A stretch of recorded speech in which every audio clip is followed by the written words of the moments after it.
Pour quiconque est appelé à entrer au service de Dieu, les choses devraient lui paraître comme s'il n'y avait jamais eu d'activité chrétienne avant lui, comme s'il était le tout premier à recevoir un mandat de Dieu.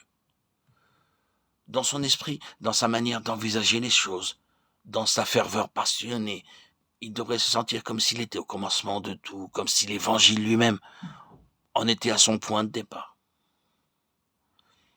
Quelle différence entre cela et une entrée officielle dans cette maison fondée, dans ce système reconnu, convenu et cristallisé, où l'on se trouve comme un élément quelconque d'une immense entreprise qui marche.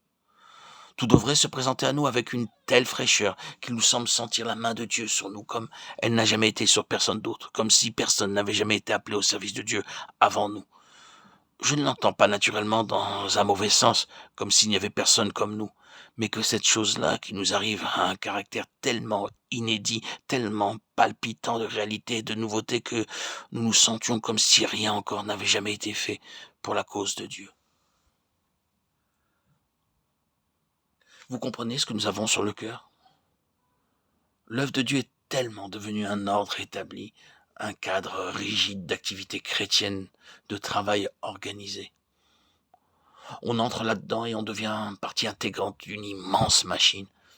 Après avoir passé d'abord dans une espèce de fabrique où l'on vous met sur le tour pour vous rendre apte à entrer dans l'œuvre de Dieu. Faut-il nous étonner si ces ouvriers-là, manufacturés en série, n'ont pas ce qu'il faut pour apporter aux hommes de notre temps avec la vraie nourriture spirituelle, la plénitude de la gloire, de la beauté, de la splendeur de Christ? Non. À celui qui a été saisi par Jésus-Christ, l'œuvre de Dieu apparaît comme s'il ne s'était encore jamais rien fait dans ce domaine. Elle se présente avec toute la fraîcheur d'une vie nouvelle et d'un jaillissement spontané. Ce qu'il nous faut aujourd'hui partout, c'est cela, un rafraîchissement de toutes choses qui nous rende, pour ainsi dire, Dieu de nouveau sensible et nous fasse toucher du doigt, comme jamais auparavant, la réalité des choses de Dieu. Ce ne sont pas les œuvres qui manquent, ce n'est pas la doctrine qui fait défaut, ce ne sont pas les chrétiens qui sont rares, mais tout semble usé, émoussé, affadi. Les meilleures choses sont entrées dans des ornières et ces ornières sont devenues des tombeaux. Les œuvres les plus dignes de vivre en semblent drapées d'un linceul. Et il y a quelque chose de tragiquement inefficace dans les activités les plus méritoires. Or, c'est de la nouveauté du vase que dépendra la nouveauté de ce que Dieu mettra dedans. Il faut à Dieu un vase neuf. Sans cette nouveauté essentielle, Dieu ne se commettra pas à l'instrument. Si vous avez saisi la signification profonde des choses, si votre vision spirituelle est exercée au discernement de la situation actuelle, vous ne pourrez pas échapper à cette conclusion.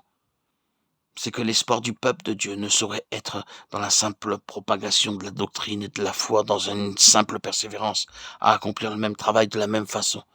Ce qu'il nous faut, ce n'est pas tellement plus de travail, plus de doctrine, plus de vérité, que plus de cet élément délicat et savoureux de vie, de fraîcheur et de nouveauté. Le vase ancien est peut-être excellent, doctrinalement et sous tous les rapports. Mais le vase n'est que la moitié du problème. Il y a le contenu du vase. Or, la parole ici nous déclare avec une parfaite clarté qu'un vieux vase crée un danger pour le vin de Dieu. Il faut du neuf. D'une part donc fraîcheur et nouveau en ce qui concerne le vase, et d'autre part le vin nouveau et vivant que Dieu y déposera. En dehors de cela, il n'y a pas de salut pour l'œuvre de Dieu et nous avons besoin, vous et moi, de voir les choses de près dans ce domaine, car c'est l'essence même de notre ministère. S'il y a une prière que nous devons avoir sur le cœur, c'est celle-ci. Seigneur, garde ce témoignage dans le chemin de la vie. Ne permets pas qu'il descende au niveau simplement doctrinal d'un enseignement qu'on adopte, qu'on transmet, qu'on commente.